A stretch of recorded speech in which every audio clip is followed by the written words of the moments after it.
Jadi kalau misalkan P4 ini ditempatkan di sekolah non induknya, maka dia akan mendapatkan yaitu kode P garis miring L2 teman-teman. Ini adalah contoh pengumuman kelulusan P3K guru. Kemudian yang ini adalah merupakan contoh pengumuman kelulusan P3K non guru yang terdiri dari P3K teknis maupun juga P3K tenaga kesehatan. Sepertinya di sini nanti akan ada perbedaan antara kode kelulusan P3K guru dan juga kode kelulusan P3K non guru. Nah, pada video ini kita akan berbagi update informasi terbaru yaitu terkait tentang perbedaan itu. Sepertinya nanti tetap akan ada persamaan untuk yang di bagian kode kelulusan.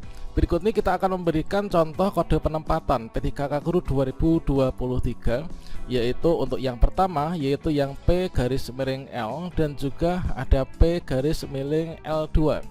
Kemudian di sini nanti ada kaitannya dengan penempatan di sekolah induk maupun juga penempatan di sekolah non induk. Bagaimanakah informasinya? Silahkan simak video ini sampai selesai. Namun sebelum kita lanjutkan, perlu saya ingatkan, bagi teman-teman yang mungkin baru saja menemukan channel ini, silakan klik tombol subscribe-nya dan aktifkan notifikasi loncengnya, sehingga nanti jika ada update video terbaru, kalian tidak akan ketinggalan informasi. Baiklah sobat-sobatnya, untuk yang pertama di sini kita bahas dulu untuk kode kelulusan atau kode pada kolom keterangan ketika pengumuman ya. Nah, di sini kita buka kembali dulu yaitu untuk kode keterangan pada P3K nakes maupun juga P3K tenaga teknis. Kalau misalkan di sini untuk P3K tenaga kesehatan maupun juga P3K tenaga teknis, maka di sini nanti akan ada beberapa kode yang sama dengan kode kelulusan untuk guru, teman-teman. Nah, yang pertama inilah untuk P ya. P itu artinya peserta yang memenuhi nilai ambang batas. Kemudian untuk PR1 itulah peserta XTHK 2 pada jenis kebutuhan khusus. Kemudian PR2 ini adalah peserta non ASN pada jenis kebutuhan khusus. Kemudian untuk yang kode L ini artinya adalah peserta yang lulus. Kemudian L2 itu adalah peserta yang lulus dari nilai ambang batas dan atau peringkat terbaik ya dalam jabatan pendidikan jenis kebutuhan yang sama. Inilah setelah perpindahan formasi dari lokasi formasi yang berbeda. Kemudian untuk yang L3 inilah peserta yang lulus dari nilai ambang batas peringkat terbaik dalam jabatan pendidikan yang sama setelah perpindahan formasi dari lokasi formasi dan jenis kebutuhan yang berbeda, yaitu kebutuhan khusus kepada kebutuhan umum, teman-teman. Kemudian kode TL ini jelas yaitu peserta yang tidak lulus. Kemudian TMS ini peserta yang tidak memenuhi syarat. Kemudian APS sama dengan TH yaitu enggak hadir. Kemudian A ini adalah untuk kode afirmasi ya. Untuk yang P3K teknis itulah kalau misalkan memiliki sertifikat kompetensi, maka mendapatkan tambahan nilai atau afirmasi paling tinggi itulah 25% dari nilai maksimal kompetensi teknis.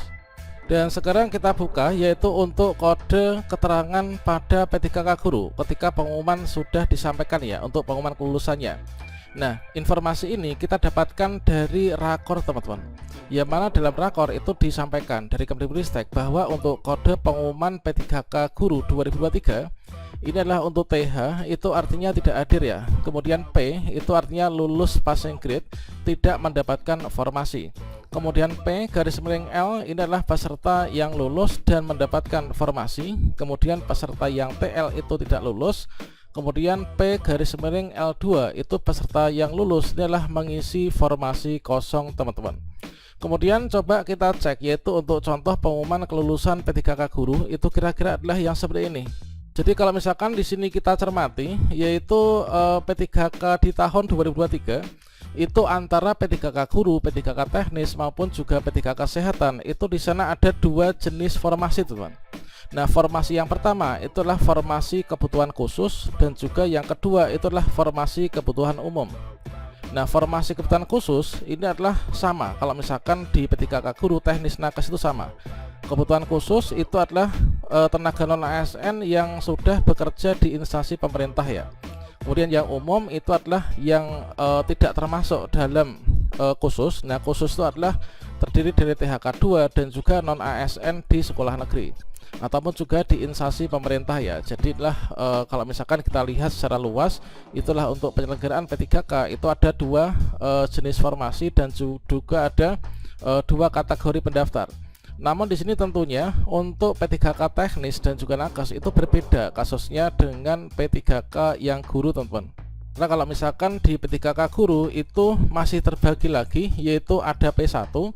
P1 itulah guru honorer yang sudah lulus seleksi di tahun 2021 namun tidak mendapatkan penempatan. Artinya kalah peringkat ya. Jadi kalau misalkan di Kemdikbudristek itu sudah ada yaitu pembagian prioritas sendiri, yaitu ada P1, kemudian ada P2, kemudian ada P3 dan juga ada pelamar umum, teman-teman. Kalau misalkan di sini di P3K teknis itu hanya ada PR1, kemudian ada PR2, kemudian ada P.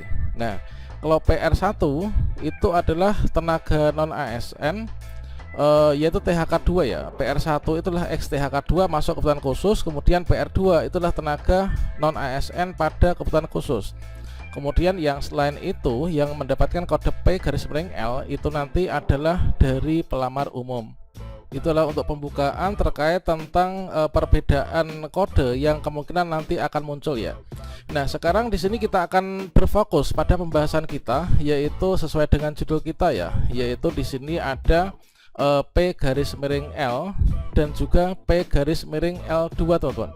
Kalau misalkan P itu adalah pelamar umum yang memenuhi nilai ambang batas namun tidak mendapatkan formasi ya. Ini adalah sama dengan yang ada di sini. Meskipun di sini pelamar umum ini adalah dia itu mendapatkan afirmasi sertifikat pendidik, kemudian sertifikat pendidik karena sudah terverifikasi di sini masuk di afirmasi teknis, ini mendapatkan nilai maksimal yaitu 450 poin. Namun dia ini tidak lulus karena kalah dengan peserta yang di atasnya. Ini hanya selisih 1 poin saja ya. Karena formasinya hanya ada sampai di sini, maka habis di sini, teman-teman. Sehingga di sini adalah P itu adalah tidak lulus passing grade.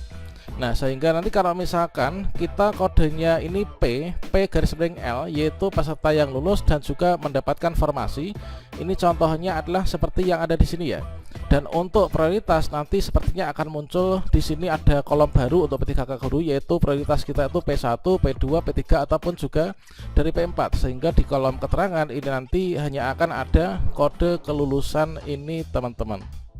Dan sekarang saatnya kita untuk melakukan pensimulasian ya, yaitu dari yang pertama itu adalah P_L dan juga P_L2. Ya, mana untuk P_L itulah peserta yang lulus dan mendapatkan formasi, dan juga P_L2 itu peserta yang lulus mengisi formasi kosong. Oke, coba di sini kita cek ya pada tampilan di layar monitor ini. Nah, di sini yang pertama yaitu P_L. Ini kalau misalkan disandingkan dengan yang kedua itu adalah P_L2. Kalau P_L itu kan peserta yang lulus dan mendapatkan formasi kan, atau mendapatkan penempatan. Kemudian untuk P_L2 itu peserta yang lulus dan juga mengisi formasi kosong. Tentunya antara mendapatkan formasi dan juga mengisi formasi kosong ini nanti sepertinya ini erat kaitannya dengan penempatan, teman, yaitu penempatan baik itu di sekolah induk maupun juga non induk. Nah, yang pertama ini adalah untuk P_L. Ini kita ibaratkan saja di sini dari sekolah A ya. Misalkan di sini ada sekolah A, kemudian di sini ada sekolah yang B, kemudian yang ketiga ini ada sekolah C, teman-teman. Nah, katakanlah misalkan di sini ada dua peserta, yaitu terdiri dari P2 dan juga dari P3 dan juga P4, yang mana mereka ini adalah masuk di sekolah A ya. Kedua orang ini adalah guru honorer yang mengajar di sekolah A. Nah, selanjutnya dikarenakan di sini misalkan mereka itu mendapatkan peringkat 1, kemudian yang P4 ini mendapatkan peringkat 2 berdasarkan dari urutan pengkategorian dan juga urutan perankingan ya. Nah, di sini karena untuk formasi yang ada di sekolah A ini adalah hanya ada satu, yaitu guru kelas 3 yang kosong. Sementara untuk kelas lain ini semua sudah diisi PNS, maka P3 ini dia itu akan ditempatkan pada sekolahnya sendiri. Nah, kalau misalkan P3 ini kan di sekolah A, dia ditempatkan di sekolah A, maka dia mendapatkan kode kelulusan yaitu P_L, teman-teman, karena penempatan di sekolah induk. Dan sepertinya untuk P_L itu artinya penempatan di sekolah induk ya.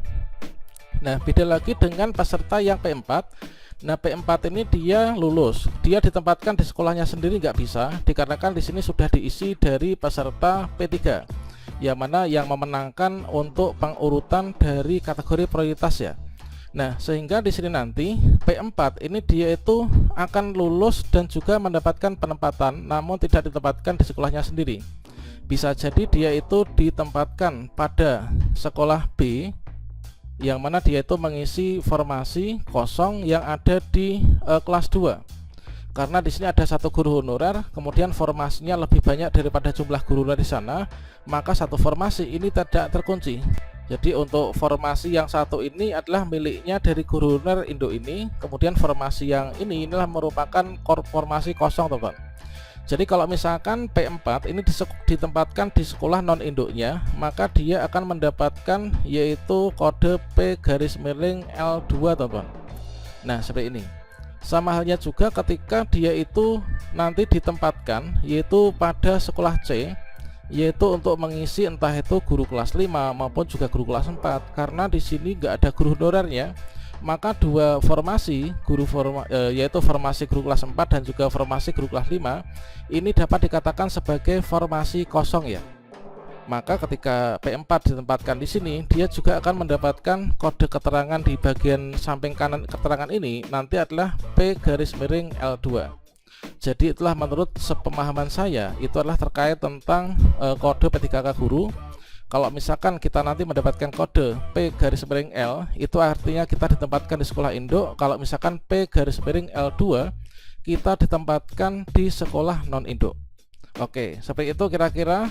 Nanti untuk pastinya kita tunggu pengumuman resmi ya, entah itu tanggal 14 besok ataupun juga tanggal 15 Desember 2023. Salam sukses untuk kita semuanya. Wassalamualaikum warahmatullahi wabarakatuh.